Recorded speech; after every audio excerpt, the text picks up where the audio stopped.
तो दोस्तों आज मैं एक्सप्लेन करूंगा नेटफ्लिक्स के ऊपर हाल ही में ही रिलीज हुई एक बहुत ही बढ़िया हॉरर मरीन फिल्म को, जिसका नाम है अंडर पेरिस।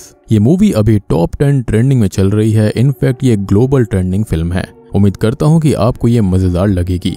और दोस्तों मैंने हाल ही में है मुंजा फिल्म को एक्सप्लेन किया है। अगर आपने उसे नहीं देखा है जाकर देख लेना। उसका लिंक आपको नीचे पिन्ड कमेंट में टॉप पे ही मिल जाएगा। तो चलिए अब बिना किसी देरी के चलते हैं सीधा वीडियो की तरफ।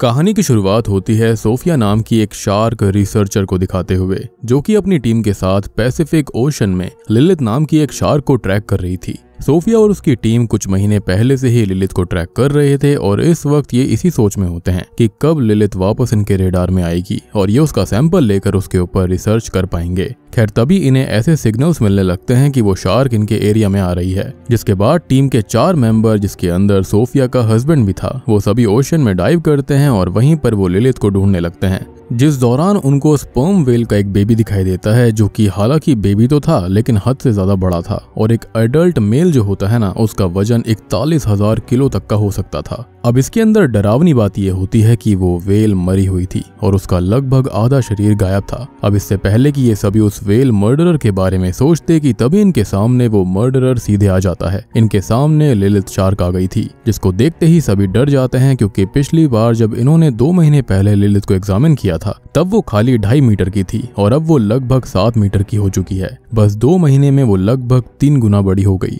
अब यहाँ पर सबसे बड़ी गलती सोफिया का हस्बैंड करता है, जो कि इस वक्त भी सैंपल के बारे में सोच रहा था और वो सैंपल के चक्कर में लिलिथ के शरीर से सैंपल का पीस लेने के लिए उसे स्टैब कर देता है। जिसके बाद तो वही होता है जो कि एक्सपेक्टेड था। लिलिथ कुछ ही पलों में वहां पर जितने भी रिसर्चर्स होते हैं उनके शरीर के टुकड़े टुकड़े कर देती है और सोफिया और उसकी एक साथी बस ये सब दूर से देख रहे थे। अब आगे सोफिया इसी एक्सपेक्टेशन में ओशन में कूदती है कि शायद कोई बचा होगा, लेकिन वहां उसे सभी के कटे पटे बॉडी पार्ट्स दिखते हैं जो कि हर जगह बिखरे हुए थे। और तभी उसके सामने लिलिथ आ जाती है, जो कि किसी मॉन्स्टर से कम नहीं लग रही थी। अब लिलिथ फिर सोफिया पर भी हमला करके उसे घसीटते हुए ओशन के अंदर ले जाने लगती है, पर किसी तरह से सोफिया वहां से बच जाती है। जिसके बाद सीन सीधा 3 साल बाद शिफ्ट होता है, जहां पर सोफिया ने अब शार्क पर रिसर्च करनी छोड़ दी थी और वो काइंड ऑफ एक्वेरियम गाइड का काम कर रही थी, जहां पर बच्चों को वो फिशेस और उनके बारे में बताया करती। अब इसी दौरान हम मीका नाम की एक मरीन एक्टिविस्ट को देखते हैं, जो कि सेवियर्स ऑफ सी नाम से एक ऑर्गेनाइजेशन को चला रही थी, जिनका काम ही होता है मरीन लाइफ को बचाना। अब आगे मीका सोफिया से मिलने जाती है, जो कि उसे अपने हेडक्वार्टर पर लेकर आती है और वहां पर वो उसको ये दिखाती है कि लिलिथ, जिसके ऊपर सोफिया कुछ सालों पहले रिसर्च कर रही थी, वो कुछ ही समय में पेरिस के सेन रिवर के अंदर आ रही है, यानी कि इन्हीं के शहर के रिवर में। और अभी वो पेरिस के अंदर एंटर होने ही वाली है, तो वो चाहती है कि सोफिया उन्हें लिलिथ को एग्जामिन करने में हेल्प करे। जिस पर वो कहती है कि कभी कभी शार्क्स क्लाइमेट चेंज होने की वजह से माइग्रेट भी करते हैं, लेकिन पैसिफिक ओशन से पेरिस तक आना थोड़ा मुश्किल है, क्योंकि पेरिस के फ्रेश वाटर में लिलिथ या फिर कोई भी शार्क सरवाइव नहीं कर सकता। और उससे भी ज्यादा लिलिथ से जुड़ा हुआ जो सोफिया का ट्रॉमेटिक पास्ट होता है, वो उसे अब तक लिलिथ को ट्रैक और एग्जामिन करने के प्रोसेस में आने से रोक रहा था। जिसके बाद सोफिया ये रीजंस देकर वहां से निकल जाती है। खैर तभी हम 2 लड़कों को सेन रिवर के पास देखते हैं, जहां पर उन्हें 2 स्मॉल मिसाइल्स जैसी चीजें मिलती हैं। जिसके बाद वहां पर पुलिस ऑफिसर्स आकर उन मिसाइल्स को कलेक्ट कर लेते हैं और सभी से कहते हैं कि इस रिवर में अब तक वर्ल्ड वॉर 2 के मिसाइल्स के शेल्स मिलते रहते हैं और ये डरने वाली बात बिल्कुल नहीं है। अब आगे रात में हम मीका और उसकी फ्रेंड को सेन रिवर में हुए एक कार एक्सीडेंट को एग्जामिन करते हुए देखते हैं, जहां पर असल में वो एग्जामिन करना चाहते थे कि लिलिथ क्या सेन रिवर तक आ चुकी है। जिसके बाद मीका की फ्रेंड रिवर में डाइव करती है और वहां पर उसे शार्क के बड़े बड़े दांतों के निशान दिखते हैं। खैर तभी वहां पर पुलिस ऑफिसर्स आ जाते हैं, क्योंकि ऐसे किसी केस को एग्जामिन करना इलीगल था और मीका को पकड़ लिया जाता है। वहीं दूसरी तरफ उसकी फ्रेंड वहां से बचकर निकल जाती है। खैर इसके बाद हम सोफिया को देखते हैं, जो कि अब तक लिलिथ को ट्रैक कर पा रही थी और उसे पता चलता है कि लिलिथ सेन रिवर में आ चुकी है। अब अगली सुबह ऑफिसर्स उस आदमी की बॉडी रिवर से निकालते हैं, जिसका कार एक्सीडेंट हुआ था, और सभी बॉडी की हालत देखकर हैरान रह गए थे, क्योंकि यहाँ पर भी आधी बॉडी गायब थी, जिसको देखकर ये समझ आ रहा था कि किसी बहुत ही बड़े जानवर ने इसकी बॉडी को खाया है। अब उस वक्त ऑफिसर्स के साथ सोफिया और मीका भी होती हैं और सोफिया क्लियरली ऑफिसर्स को बता देती है कि ये काम शार्क का है और अगर उन्हें आगे ऐसी मौतें नहीं देखनी है तो उस शार्क को रोकना पड़ेगा। लेकिन ये बात मीका को कुछ इस तरह सुनाई देती है कि अगर हमें आगे ऐसी मौतें नहीं देखनी है तो हमें उस शार्क को मारना होगा। अब उसको ये लगता है कि ऑफिसर्स असल में सोफिया के साथ मिलकर उस शार्क को मार देंगे, इसलिए वो शार्क को बचाने की प्लानिंग में लग जाती है। और जैसा कि मैंने बताया कि वो मरीन सेवियर थी, यानी कि उस लाइफ को बचाती थी।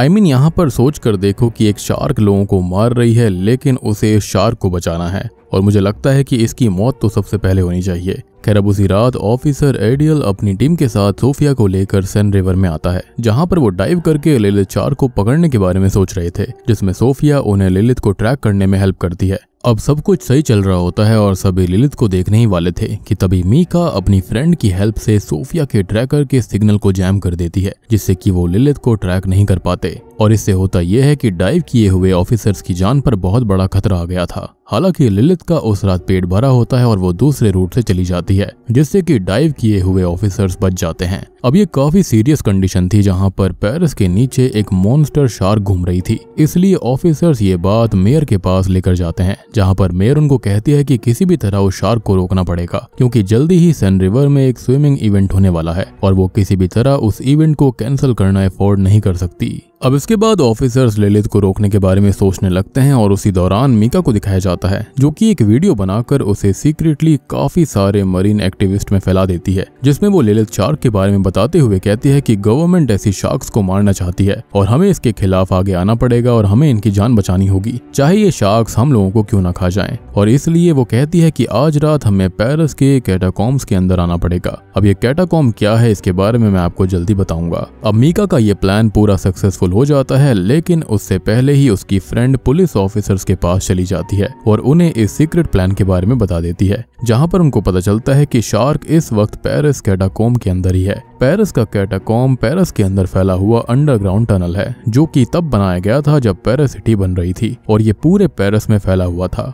अब आगे उसी रात मीका सभी एक्टिविस्ट को लेकर उसी कैटाकॉम के अंदर लोकेशन पर पहुंच जाती है और तभी ऑफिसर सोफिया के साथ वहां पर आ गए थे, क्योंकि उन्हें भी इस प्लान के बारे में पता चल गया था। जहां पर एक्टिविस्ट और ऑफिसर्स के बीच में बहस होने लगती है और मीका तभी वहां पर कैटाकॉम के रिवर में कूद जाती है, ये दिखाने के लिए कि शार्क्स इंसानों के लिए खतरनाक नहीं होते। लेकिन तभी वहां पर एक शार्क आ जाती है जो कि लिलिथ नहीं थी, और ये कौन थी इसके बारे में हम जल्दी जानेंगे। खैर इसी दौरान वहां पर कई सारे शार्क्स आ गए थे और बस अगले ही पल एक शार्क मीका पर हमला करके ये बता देती है कि वो इंसानों से कितना प्यार करती है। वो कुछ ही पलों में उसे किस ऑफ डेथ देती है, यानी कि मीका के शरीर के टुकड़े हो जाते हैं और सभी देखकर सारे के सारे एक्टिविस्ट यहाँ वहाँ भागने लगते हैं। उनके पूरे के पूरे जो मरीन लाइफ को बचाने के सपने थे वो पूरी तरह से भ्रष्ट हो चुके थे, पूरी तरह खत्म हो गए थे। उनको एहसास हो गया था कि हर चीज बचाने वाली नहीं होती, कुछ चीजों को रोकना भी पड़ता है और मारना भी पड़ता है। खैर इसी दौरान कई एक्टिविस्ट रिवर में गिर पड़ते हैं और शार्क्स के डिनर का बंदोबस्त हो जाता है। पूरे रिवर के अंदर हर तरफ शार्क्स इंसानों के टुकड़े टुकड़े कर रहे थे और रिवर का आधा हिस्सा लगभग लाल हो गया था। अब इसी तरह से ये केओस संभाल लिया जाता है और बचे हुए लोगों को सेफली वहां से निकाल लिया जाता है,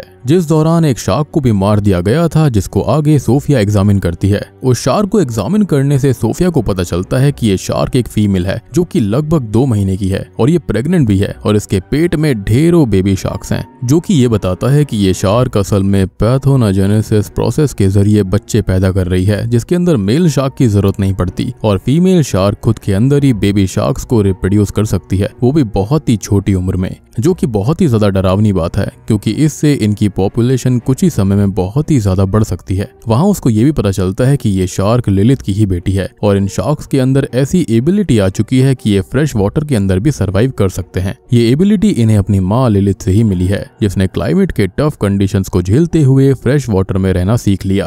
अब इनको ये भी पता चल जाता है कि ये शार्क्स हजारों की संख्या में हो सकते हैं और ये सभी कैटाकॉम्स के अंदर रह रहे हैं, इसलिए ये कैटाकॉम के अंदर ब्लास्ट करने का फैसला करते हैं जिससे कि सभी शार्क्स वहां पर मारे जाएं। अब अगले दिन सेन रिवर में स्विमिंग इवेंट होता है, जिसके अंदर एक साथ ढेरों लोग रिवर के अंदर स्विम करेंगे।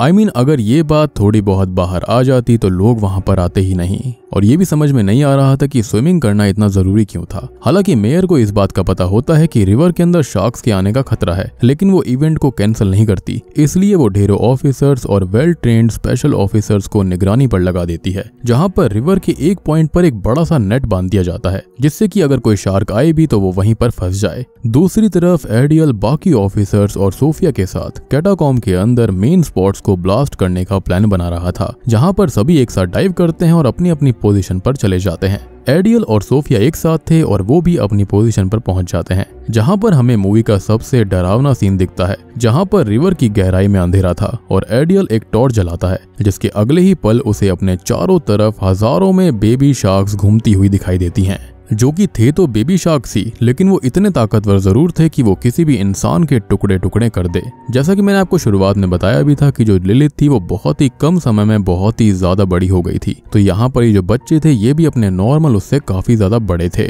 खैर, अब सभी बॉम्ब्स को अपनी अपनी पोजीशन पर लगा दिया जाता है और इससे पहले कि बॉम्ब ब्लास्ट होता है, एडियल पर एक शार्क का हमला होता है। हालांकि एडियल किसी तरह बॉम्ब ब्लास्ट कर देता है, जिससे कि एडियल भी इंजर्ड हो गया था, जिसके बाद उसे ऊपर खींच लिया जाता है और जब सोफिया वापस नीचे जाकर देखती है तो उसके सामने से लिलिथ गुजरती है, जो कि श्योरली अपने बच्चों की मौत से बहुत ही ज्यादा गुस्सा थी। अब लिलिथ सोफिया को तो नहीं देख पाती, लेकिन वो सीधे सेन रिवर के नेट को तोड़ते हुए उस जगह पर आ जाती है जहां पर रेस शुरू हो चुकी थी और सभी लोग अब रिवर के अंदर स्विम कर रहे थे। अब अगले ही पल होता यह है कि लिलिथ एक झटके में एक आदमी के 2 टुकड़े कर देती है और हर तरफ तबाही मच जाती है। तभी वहां पर ढेरों शार्क्स आ जाते हैं, जो कि ऑब्वियसली लिलिथ के कहने पर आए थे, जो कि प्रोबेबली कैटाकॉम्ब से बाहर कहीं और रह रहे थे और इसलिए वो बॉम्ब से मरे ही नहीं और उनकी संख्या बहुत ही ज्यादा थी। वो सभी शार्क्स मिलकर अब रिवर के पानी को खून से लाल कर देते हैं और सभी के बॉडी पार्ट्स रिवर में तैरते हुए दिखते हैं। तभी वहां पर एक और बड़ी मिस्टेक होती है कि स्पेशल ऑफिसर शार्क को स्नाइपर से शूट करते हैं, जिसके अंदर कुछ गोलियां सीधे जाकर मिसाइल्स पर लग जाती हैं, जो कि वर्ल्ड वॉर 2 के समय से वहां पर थे, जो कि अभी भी सेन रिवर के अंदर ढेरों की संख्या में मौजूद थी। लेकिन ये जो मिसाइल्स थी वो डिफ्यूज नहीं होती हैं, यानी कि वो पूरी तरह एक्टिव थी, जिससे कि एक मिसाइल फटती है और अगले ही पल उसके ब्लास्ट होने से ढेरों मिसाइल्स फट जाती हैं, जिससे कि उसी वक्त सेन रिवर में एक सुनामी सी आ जाती है, जो कि मेयर के साथ लगभग पूरे पेरिस को डुबा देती है। तभी हम एडियल और सोफिया को रिवर के बीच किसी ऑब्जेक्ट पर बैठा हुआ देखते हैं और वो अपने चारों तरफ बहुत सारे मतलब कि ढेर सारे शार्क्स को देखते हैं, जिसके बाद बताया जाता है कि ये शार्क्स पेरिस के जरिए वहां के बने हुए शहरों के अंदर जा रहे हैं। जिसके बाद हमको बताया जाता है कि ये सुनामी आने की वजह से ये जो शार्क्स हैं वो पेरिस के जरिए वहां के बड़े शहरों में जा रही हैं, जिसके जरिए वो कंट्री के अंदर फैल चुकी हैं और जहां से अब वो कॉन्टिनेंट और आफ्टर ऑल पूरी दुनिया में फैल जाएंगे। यानी कि अब ये शार्क मॉन्स्टर्स पूरी दुनिया में तहलका मचाने वाली थी। और बूम, इसी के साथ में अंडर पेरिस मूवी यहीं पर खत्म हो जाती है। तो दोस्तों, ये थी अंडर पेरिस फिल्म की कहानी, जो कि एक हॉरर मरीन फिल्म है। ये मूवी नेटफ्लिक्स के ऊपर धमाका मचा रही है, बहुत ही बढ़िया चल रही है, ट्रेंडिंग में है। तो अगर आप इसको देखना चाहते हैं तो जरूर से आप इसको जाकर देख सकते हैं। मूवी देखने में मजा आता है, यहाँ पर इंटरेस्टिंग सीन्स काफी हैं। बाकी आप लोग बताना कि आपको ये फिल्म कैसी लगी, एक्सप्लेनेशन कैसी लगी। अच्छी लगी है तो वीडियो को लाइक कर देना, चैनल के ऊपर नए हैं तो सब्सक्राइब कर लीजिए। तो मैं आप सबको मिलता हूँ अगली वीडियो के साथ में, तब तक के लिए